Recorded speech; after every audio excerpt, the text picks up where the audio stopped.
ఇవాల్టి ముఖ్యాంశాలు. తెలంగాణలో జనవరి 26 నుంచి కొత్త రేషన్ కార్డులు, అర్హులందరికీ రేషన్ కార్డులు అందిస్తామని మంత్రి పొంగులేటి ప్రకటన. ఈ నెల 26 నుంచి రైతు భరోసా, ఇందిరమ్మ ఇళ్లు, సాగు భూమి ప్రతి ఎకరాకు 12,000 ఇస్తామని వెల్లడి. నాంపల్లి కోర్టులో హీరో అల్లు అర్జున్ కు ఊరట.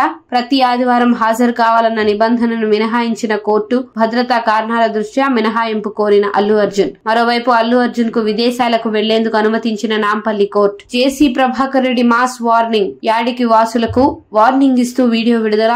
ఆలయ కుంటను కబ్జా చేసిన వారిని వదిలేది లేదన్న జేసీ. అక్రమ నిర్మాణాలను జేసీబీలతో పగలగొడతానని హెచ్చరిక. గత 5 ఏళ్లలో అక్రమ కట్టడాలు చేపట్టారన్న జేసీ. టీటీడీ భక్తులకు యథావిధిగా వైకుంఠ ద్వార దర్శనాలు, 10 రోజుల పాటు వైకుంఠ ద్వార దర్శనాలు కొనసాగించాలని టీటీడీ నిర్ణయం. రోజుకు 70,000 చొప్పున 7 లక్షల మందికి దర్శనం. ఈ నెల 12 వరకు 1.20 లక్షల టికెట్లు ఇప్పటికే జారీ. హైదరాబాద్ విజయవాడ హైవేపై సంక్రాంతి సందడి. సంక్రాంతికి పల్లెబాట పట్టిన నగరవాసులు. జాతీయ రహదారిపై బారులు తీరిన వాహనాలు. పతంగి టోల్ ప్లాజా దగ్గర వాహనాల రద్దీ. కిలోమీటర్ల మేర స్తంభించిన ట్రాఫిక్. సీఎం రేవంత్ రెడ్డి కీలక అంశాలపై సమీక్షలు. ఉస్మానియా ఆసుపత్రి కొత్త భవనం నిర్మాణంపై సీఎం రేవంత్ రెడ్డి సమీక్ష. ఇంటిగ్రేటెడ్ కమాండ్ కంట్రోల్ సెంటర్ లో ఎక్సైజ్ శాఖపై సమావేశం. అలాగే విద్యుత్ శాఖపై సమీక్షా సమావేశం.